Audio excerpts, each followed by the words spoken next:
여러분, 안녕하세요. 김명희 문학TV. 저는 시와 소설을 쓰는 김명희입니다. 잘 지내셨어요? 네, 계속 시간은 흘러가고 있습니다.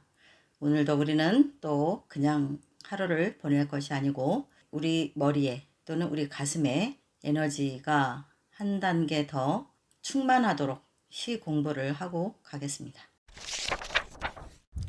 38강입니다. 문화일보, 백자가 되어가는 풍경. 굉장히 제가 좋은 시라고 생각하는 시 중에 한 작품입니다. 올해 2023년 신춘문예 당선작들 중에서 특히 왕중왕에 해당되는 아주 여러분이 본받을 만한 작품 중에 하나가 또 백자가 되어가는 풍경입니다. 왜 이 시가 어디가 얼마나 좋은 건지 저랑 한번 살펴보기로 하죠. 자, 감상해 볼까요? 눈 감으세요. 백자가 되어가는 풍경. 김혜린. 물레 위에서 점토를 돌린다. 선생님은 마음의 형태대로 도자기가 성형된다고 말했다. 점토가 돌아가는 물레가 있고 물레는 원을 그린다. 물레가 빚어내는 바람이 원의 형태로 부드럽게 손을 휘감는다. 생각하는 동안 점토는 쉽게 뭉그러지고 도자기는 곡선이지만 원은 아닌 형태로 성형된다. 가끔 한쪽으로 기울고 일그러진다. 그러는 동안 창밖의 개들은 풀밭 위를 빙글빙글 돈다. 꼬리를 쫓으며 도는 개의 주변으로 풍경이 둥글게 말린다. 부드럽고 단단한 개의 몸속에서 튀어나오려 하는 수백 개의 동그라미들. 개들을 보면 사람은 마음속으로 무엇을 그리며 사는지 궁금해졌다. 이 동네에 사는 사람들은 모두 잘 재단된 옷을 입고 같은 사이즈의 길을 걷는다. 지도를 보지 않아도 언젠가 집으로 연결되는 길에서 길을 잃는 방법을 잃어버린 동네에서 구획이 잘 나누어진 길을 직선으로 가로지른다. 어느새 공원은 개들이 풀어놓은 동심원으로 가득 찬다. 나는 원을 그리는 법을 배운다. 꼬리에 시선을 두고 여백에 시선을 두고 선에 시선을 두고 시선을 한 곳에 집중하면 더 많이 돌 수 있다. 넘어지지 않을 수 있다.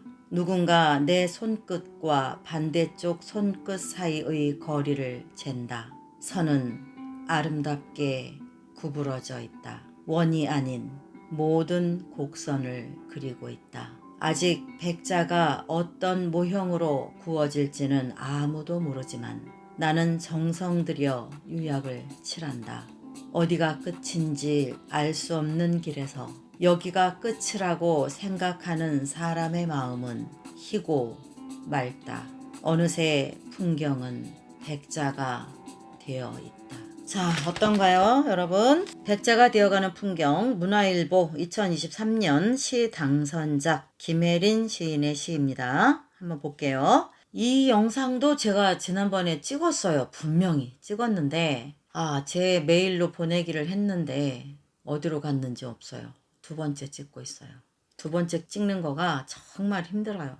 왜냐하면 같은 말을 또 해야 되거든요.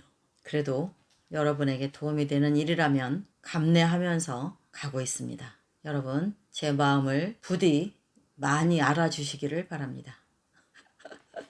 물레 위에서 점토를 돌린다. 자, 여러분, 제가 첫 행에서 임팩트 있게 흡입력 있게 기선 제압하고 가는 거 중요하다 그랬어요. 그런데 이번 작품에서는 조금 변화가 있어요. 어떻게 변화가 있나요? 물레 위에서 점토를 돌린다라고 그냥 아주 평범하게 이야기를 하고 있습니다. 자, 이것도 역시 전략 중에 하나예요. 여러분, 그냥 쓴 게 아니거든요. 이게 어떤 상태냐면 아주 안전하게 독자와 소통을 하면서 들어가는 거예요. 일종의 정보 전달이죠. 정보 전달. 내가 지금 이러이런 상황이야. 요런 걸 말하려고 해. 그러니까 한번 같이 봐봐. 내가 무슨 말을 하는지. 자, 나는 지금 이렇게 시작할 거야. 그렇게 말을 하고 있는 거예요. 뭐냐면 시의 적당한 정보 제공이죠. 예를 들어서 독자에게 첫 행에서 난해하게 가지 않아요. 있는 그대로 어떤 비유나 은유도 없어요. 그냥 일반 용어예요. 물레 위에서 점토를 돌린다. 정보예요, 정보. 그냥 하나의 정보. 내가 지금 무엇을 한다. 그것이 그러나 시적으로 또 다른 전략이라고 여러분이 반드시 알고 있어야 됩니다. 예를 들어서 이 시에서 본격적으로 은유나 다양한 비유를 가지고 고품격의 이야기를 끌어가기 위해서 첫 행에서 이야기를 아주 편안하게 안내해 주는 거예요. 들어와. 나는 물레 위에서 점토를 돌려. 바꿔 말하면 물레 위에서 점토를 돌리면서 이거에 관한 이야기를 해보려고 해.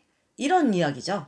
이것도 전략입니다, 여러분. 그러면 여러분이 지난번처럼 첫 행에서 휘어잡고 갈 건지, 지금 이 작품처럼 첫 행을 아주 힘 빼고 친절하고 자연스러운 문장을 깔고 갈 건지도 여러분이 선택을 해볼 만하죠. 생각을 하면서 써야 된다는 얘기예요. 그냥 쓰지 말란 얘기입니다.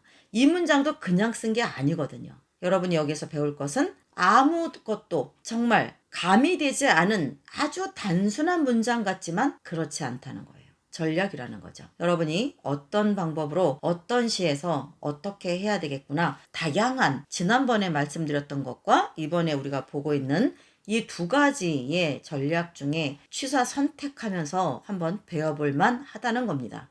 아시겠죠? 물레 위에서 점토를 돌린다. 선생님은 마음의 형태대로 도자기가 성형된다고 말했다. 누구의 마음일까요? 그 도자기를 빚는 사람의 마음 형태대로 만들어진다. 그렇게 이야기를 하는 거죠. 우리가 그렇죠. 글도 그 사람의 마음이거든요. 생각이고. 글은 그 사람이에요. 마찬가지로 도자기를 빚는 것도 그 사람이 빚는 거기 때문에 그 사람이 갖고 있는 그 도자기를 빚는 동안에 그 사람이 갖고 있는 생각이나 집중 또는 다양한 그 순간에 여러 가지 보이는 것과 보이지 않는 것을 도자기는 포착하고 그걸 따라가는 형상으로 만들어진다는 거죠. 점토가 돌아가는 물레가 있고 물레는 원을 그린다. 물레가 빚어내는 바람이 원의 형태로 부드럽게 손을 휘감는다. 생각하는 동안 자 그러면 볼까요? 점토가 돌아가는 물레가 있고 물레는 원을 그리고 물레가 빚어내는 바람이 물레가 일으키는 바람이 아니라 빚어내는 바람이 그랬어요. 이것이 뭐예요? 도자기를 빚어내는 과정 속에서 이 시인이 느낀 삶의 철학, 삶의 어떤 새로운 세계를 해석해 나가는 과정을 말할 것이기 때문에 같은 이질감이 들지 않는 같은 선상에서의 빚다, 도자기를 빚다 하듯이 바람을 빚다, 빚어낸다 라고 말하는 거죠. 이것이 뭐예요? 주제를 모아가는 방향이란 얘기예요. 전혀 상충하지 않는 언어를 골라서 무리하지 않고 삑살이 나지 않게 어색하지 않게 서로 유기적 결합이 잘 되는 언어를 선택해서 쓰고 있다라는 거죠. 여러분이 이런 것에서 자세히 보고 배워야 됩니다. 아시겠죠? 물레가 빚어내는 바람이 물레가 도자기를 빚는 게 아니라 지금은 바람을 빚어내고 있다고 시인은 말해요. 물레가 빚어내는 바람이 원의 형태로 부드럽게 손을 휘감는다. 물레가 돌아가는데 손을 댔고 있는 것뿐인데 물레가 돌아가면서 바람이 형성되는 것이 그 바람이 내 손을 또 반대로 휘감는다. 부드럽게.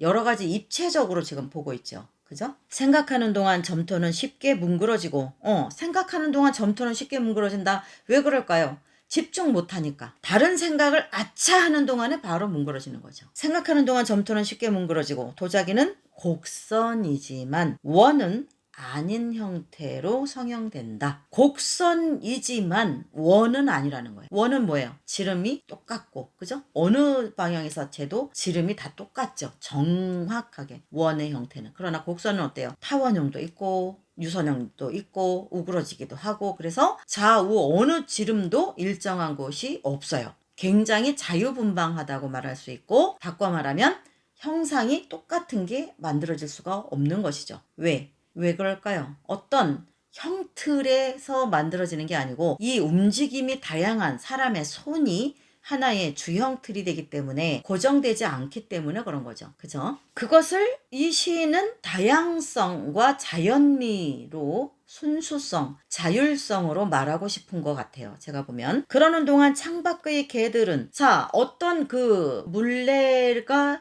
설치되어 있는 곳에서 실내일 확률이 많죠. 실외에서 하는 경우는 거의 없죠. 왜? 비바람이나 어떤 바람이나 햇살에 그 점토는 예민하기 때문에 대개가 실내에서 물레질을 할 겁니다. 그러면 안에서는 화자가 실내에서 물레질을 하는 동안에 창밖의 개들은 풀바디를 빙글빙글 돈다. 시적 상상력이죠. 꼬리를 쫓으며 도는 개의 주변으로 풍경이 둥글게 말린다. 이제 어떻게 됐어요? 단순하게 화자가 물레질을 하는 과정이 확대되어 가고 있는 거죠. 점층법이에요. 공간의 이동까지. 그죠? 대상의 이동, 공간의 이동. 그 다음에 자, 부드럽고 단단한 개의 몸속에서 튀어나오려 하는 수백 개의 동그라미들. 개가 계속 도니까 그 회전하는 힘에 의해서 마치 그 안에 고여있는 무수한 동그라미가 점점 수백 개가 막 밖으로 튀어나오고 싶어 한다. 그렇게 개의 내면까지 꿰뚫어 보면서 물레를 돌리고 있는 그 형상,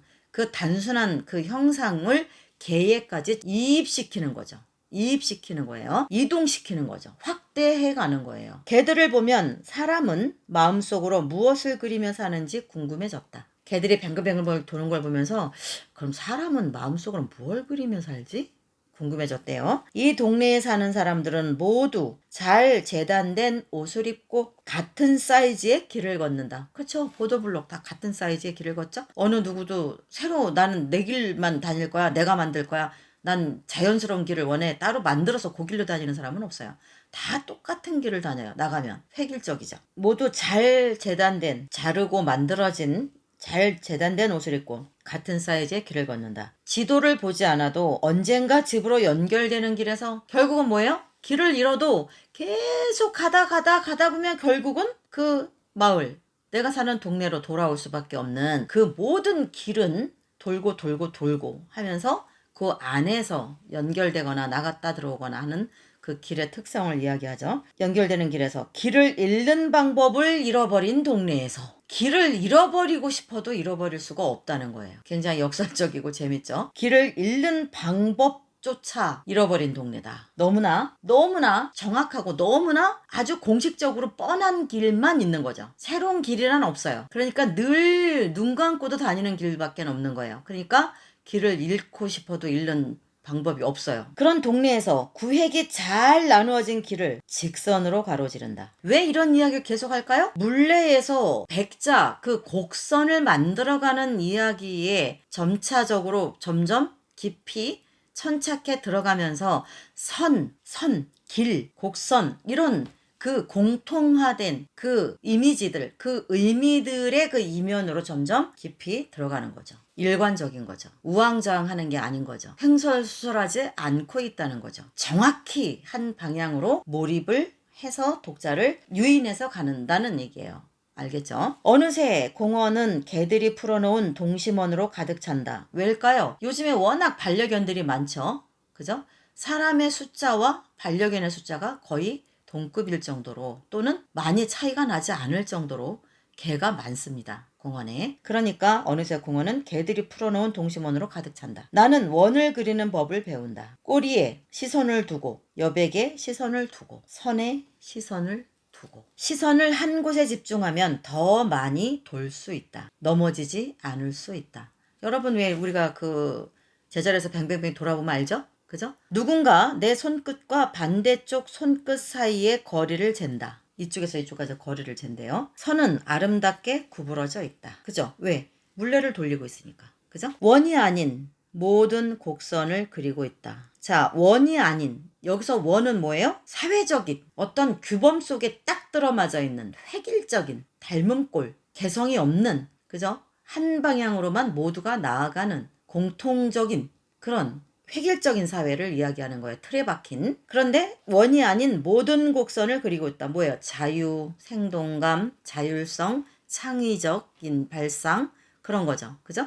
나만의 것. 불규칙하지만 고유한 나만이 갖고 있는 그런 곡선을 말해요. 아직 백자가 어떤 모형으로 구워질지는 아무도 모르지만 나는 정성 들여 유약을 칠한다. 어디가 끝인지 알 수 없는 길에서, 자, 어디가 끝인지 알 수 없는 길에서 여기가 끝이라고 생각하는 사람의 마음은 희고 맑다. 이건 뭐죠? 어디가 끝인지 알 수 없는 시대에서 여기가 끝이라고 말한다. 말할 수 있는 사람의 마음은 희고 맑다. 그거는 본인의 삶에 충실한 사람이죠. 누구에 이끌려 내 주장이 취소되거나 지워지지 않고, 요즘은 다 어때요? 무개성, 거의 개성이 없는 시대예요. 왜? 심지어는 성형수술한 사람들이 너무 많아서 이 아이가 그 아이인지 그 아이가 이 아이인지 잘 분간이 안 갈 정도로 획일적이에요. 미의 획일성, 미의 동일성. 이 아름다움조차도 다 상업화되고 성형하는 그 트렌드가 다 너무나 비슷해요. 눈은 막 왕방울만 해야 되고, 쌍꺼풀 짙어야 되고, 콧날 오똑해야 되고, 입술 보톡스 넣어갖고 거의 앵두 같은 입술을 이렇게 부풀어 있고. 요즘 젊은 친구들도, 여성들이 그런 수술을 많이 해요. 그러니까 심지어는 어떤 경우냐면 제 딸은 쌍꺼풀이 없어요. 코도 그렇게 오똑하지도 그렇다고 낮지도 않아요. 아주 동양적으로 생겼어요. 쌍꺼풀도 없으니까. 그러니까 요즘은 어떤 상황이냐면 저희 딸아이 친구들하고 단체 사진을 이렇게 놀러 가거나 해서 찍은 사진을 보면 제 딸만 보여요. 왜냐? 나머지가 너무 이쁘단 얘기예요. 이거 제 딸이 보면 안 되는데. 저희 딸은 인공적인 게 없어요, 얼굴이. 손댄 게 아무것도 없으니까. 그러니까 언뜻 보면 그렇게 눈에 현혹당하게 이쁘진 않아요, 첫눈에. 그런데 첫눈에 너무 예쁜 친구들이 옆에 다 둘러서 있어요. 근데 그 친구들이 예쁜데 공통적으로 예뻐요. 눈도 똑같고, 코도 똑같고, 입도 똑같고, 요 V라인도 똑같아요. 그러다 보니까 얘가 은영인지 얘가 민영인지 제가 선영인지, 아니 선영이는 우리 딸이구나, 민영이 은영이 무슨 영이 이래요. 그래서 계속 헷갈려요. 어떤 때는 제 딸이 친구 데리고 오는데 엄마 민영이 왔으면 그래 어서와 그래놓고 민영이 은영이 진영이 걔네 셋이 뭐가 달랐나 얼굴이 개성이 떠오르질 않는 거예요. 요즘에 그런 시대예요. 그래서 제가 저희 딸한테도 그래요. 너 성형하지 마라. 넌 너무나 자연스러워서 그게 차라리 넌 동양적이면서 예쁘다. 그랬더니 엄마 나 안 해. 왜 안 해? 했더니 엄마 너무 친구들이 한 게 이쁘긴 한데 뭔가 모르겠어. 좀 나는 안 하고 싶더라고. 그러더라고요. 맞아요. 저도 아무것도 한 게 없어요. 그러니까 이 모양이죠. 죄송합니다. 저도 아무것도 한 게 없어요. 그렇지만 저는 저를 사랑해요. 굉장히 사랑합니다. 왜? 이 세상에 저 하나밖에 없어요. 그렇다고 성형이 다 나쁜 건 아닙니다. 저도 언제 또 성형할지 몰라요. 성형해서 심리적인 거나 자존감이 올라간다면 치유할 수 있죠. 정신적으로도 분명히 필요해요. 심리학적으로도 필요하고 성형이. 그러나 이유 없이 모두가 획일적으로 틀에 박힌 듯이 마론 인형처럼 왕방울 눈에다가 벌에 쏘인 듯한 그런 입술에다가 막 그렇게 다 한 방향으로 가서는 안 된다고 봐요, 저는. 모든 사람의 얼굴이 그 사람 얼굴형이나 피부색이나 헤어 색깔에 따라서 개성적으로 좀 고쳐야지 거의 뭐 다 한 연예인을 다 따라간다거나 그러면 안 되지 않겠어요? 그죠? 자, 무개성의 시대. 모두가 한 방향으로 획일적으로 길들어진 채 살아가니까 이거에서 마치 벗어나면 내가 외계인 취급당하거나 비정상적으로 몰아붙임을 당하는 그런 심리적 압박감 속에 우리가 많이 살고 있단 말이에요. 현 시대가. 그러다 보니까 외국에서 외국인들이 그러잖아요. 대한민국 여자들을 길에 걷는 사람들 다 인형같이 예쁘다. 근데 그거 다 성형한 거다. 성형 왕국이라 그러던가 뭐 외모지상주의 성형 왕국 대한민국을 말할 때 그렇게 말한다 그래요. 타인의 시선에 지나치게 끌려다니는 거죠. 자존감이 많이 없으니까 그럴 수도 있습니다. 나에 대한 자존감, 내 정체성, 나의 가치에 대해서 너무 하향되어 있죠. 본인들이. 그러다 보니까 뭔가로 도출해내고 싶어서 시선을 받고 싶어서 하는 것이 내 내면을 일구는 게 아니고 외형으로 도출해내려고 하는 것도 있어요. 우리가 좀 돌아봐야 되겠죠. 자, 그런 것처럼 이 사회가 어디가 끝인지 알 수 없는 길에서 여기가 끝이라고 말할 수 있는 생각하는 사람의 마음은 희고 맑다. 희고 맑다는 건 뭐예요? 그 사람이 정확히 본인의 삶에 본인이 깃발이고 본인이 결정하고 본인이 주인이 되어서 살아가는 것이다 라는 이야기죠. 그죠? 어느새 풍경은 백자가 되어 있다. 자, 그러면 희고 맑다라는 것과 백자가 되어 있다라는 것과 공통적인 선상에 있겠죠. 그죠? 자신의 모습, 자신의 개성, 자유, 자존감, 회복, 곧 뭐예요? 당신의 삶에 당신이 주인이 되어서 사는 그대, 당신이 백자야. 원이 아닌 아주 자유분방하지만 개성을 갖고 있는 주체적인 곡선인 당신, 곧 우리가 백자다. 그 얘기죠. 그죠?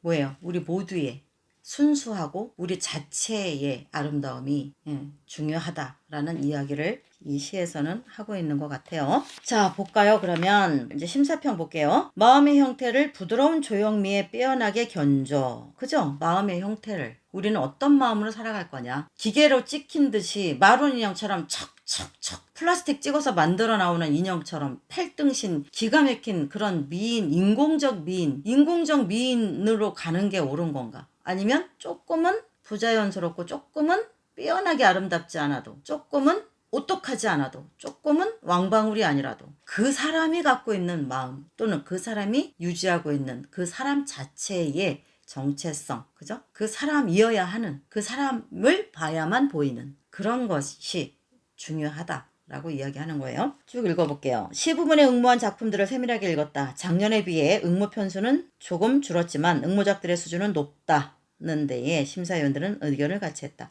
일정 수준 이상의 작품들이 많아서 우열을 가리기 어려웠다. 그 다음 볼까요? 서사를 시로, 응모작들은 개인적 서사를 시로 풀어낸 작품들의 비중이 컸는데 이 작품들은, 자, 여기도 개인적 서사의 비중이 컸다고 이야기합니다. 지난번에도 뭐라 그랬어요? 거대 담론이 사라졌다. 개인적인 이야기에 치중되어 있다. 그 얘기를 했죠. 올해 다른 작품들도 주로 그래요. 거대 담론이 사라졌어요. 그걸 제가 뭐라고 얘기했어요? 너무 피곤해서 빼고 싶었을 수도 있다. 시에서. 왜? 모두가 피로가 높아졌거든요. 이 작품들을 통해 삶의 질곡과 통증, 소통의 회복에 대한 열망을 느낄 수 있었다. 시작 모티프로 폐점, 채무, 구직, 고된 노동 등이 두드러지게 눈에 띄어 이 시대를 살아가는 사람들의 공고한 일상을 체감할 수도 있었다. 심사위원들이 마지막까지 주목한 작품들은 주목해야죠. 그럼 여러분도. 그죠? 왜? 최종 심행관 작품들이 어떤 제목들을 갖고 있고 어떤 소재를 다뤘는가 정보라 그랬어요. 행방, 비광, 인공눈물, 어린이는 잘한다, 백자가 되어가는 풍경이었다. 자, 이 제목들이 마지막까지 주목한 작품들이래요. 그러면 최종심의 언론 작품들이죠. 행방, 비광, 인공눈물, 어린이는 잘한다. 이건 여러분이 읽으세요. 제가 목이 너무 아파요. 자, 넘어갈게요. 고심 끝에 심사위원들은 백자가 되어가는 풍경을 당선작으로 뽑는 데 동의했다. 우선 이 작품을 포함해 응모한 작품들의 수준이 고르고 안정적이다. 별표 5개 하셔야 되겠죠? 왜? 100번 나오죠. 모든 응모작이 평균이 고르고 높아야 한다. 그 다음, 산문적인 느낌이 없지 않았지만 생신한 이미지와 사유의 쌓임이 특별하게 만들어낸 식구들이 곳곳에 보석처럼 박혀 새롭게 탄생시킨다는 거죠. 생신하다는 건 새롭게 탄생시킨 이미지. 이 시인만이, 여러분도 다 봐왔던 대상을 이 시인만이 새롭게 탄생시킨 이미지, 즉 재해석한 거예요. 시적으로 재해석한 거. 곳곳에 보석처럼 박혀 있어서 시를 견고하게 지탱하고 견인해 낸다는 생각을 갖게 했다. 특히 당선작은 맑고 투명한 시선으로 마음속에 있는 깨끗한 서정을 빚어내는 데 탁월한 능력을 보여주었다. 단순하게 도자기를 빚어내는 경과를 보여주는 것이 아니라, 여러분 여기에도 별 5개. 여러분이 산책을 하거나 여행을 가거나 그림을 그리거나 책을 읽거나 춤을 추거나 화초를 심거나 그 어떤 행위에 대해서 시를 쓸 때 그 행위만 그리면 안 된다. 그 행위를 다루는 이유는 그 행위를 다루는 그 속에서 더 이면 속에 들어가서 또 다른 세계를 보여주기 위한 도구로만 쓰여야지, 그 이야기를 하면서 이야기를 그치고 더 이상 그 내면의 것이 없다면 그 시는 겉핥기가 되는 거예요. 아셨죠? 그래서 도자기를 빚어내는 경과를 보여주는 것이 아니라 구획된 직선과는 대별되는 곡선과 둥금을 지향하는 마음의 형태를 백자의 부드럽게 굽은 조형미에 빼어나게 견주었다. 이러한 안목과 감각이라면 앞으로 시단에서 자신만의 육성, 남들이 하는 거 따라가는 게 아니에요. 그게 이 시의 정신이었잖아요. 주제였고, 그죠? 자신만의 육성을 산뜻하고 묵직하게 표출할 신예라는데 깊은 신뢰와 기대를 갖게 했다. 당선을 축하드린다. 자, 좋은 시예요. 굉장히 좋은 시입니다, 여러분. 자, 다음 시간에는 39강 전람회일 당선자 조희경 시인의 숲을 켜다 라는 작품을 배워보겠습니다. 아시겠죠? 자, 오늘도 여러분 힘든 시 공부하느라 고생 많으셨어요. 자, 이 시집 여러분 꼭 사서 보세요. 전남문화재단 창작지원금을 받아서 나온 시집이고 제가 소신껏 만든 시집입니다. 여러분 요 더보기에 들어가면 바로 구입하는 방법이 있어요. 꼭 사서 읽어보시기 바랍니다. 제가 굉장히 자부심과 애정을 갖고 만든 시집입니다. 많이 사랑해 주시면 감사하겠습니다. 그리고 슈퍼땡스 주신 여러분 고맙습니다. 여러분의 소중한 그 마음을 저에게 후원으로 기꺼이 보내주신 그 손길, 그 응원 잊지 않겠습니다. 여러분 감사합니다. 후원해 주신 여러분께 항상 감사의 마음으로 늘 좋은 콘텐츠를 만들려고 최선을 다하고 있습니다. 올 하반기부터는 김명희 문학TV가 좀 더 많은 행보를 걸어가게 될 것입니다. 많이 기대해 주시고요. 그동안 내지 못한 저의 밀린 책들도 올해부터 시작해서 내년까지 줄줄이 쏟아져 나올 것이니 여러분 많이 관심 가져주시고 서점에 나오면 제가 여러분께 꼭 안내 방송을 해드리겠습니다. 감사합니다 여러분. 그리고 사랑합니다. 힘든 시 공부하시느라 고생하셨어요. 여러분 다음에 만나요. 안녕 안녕.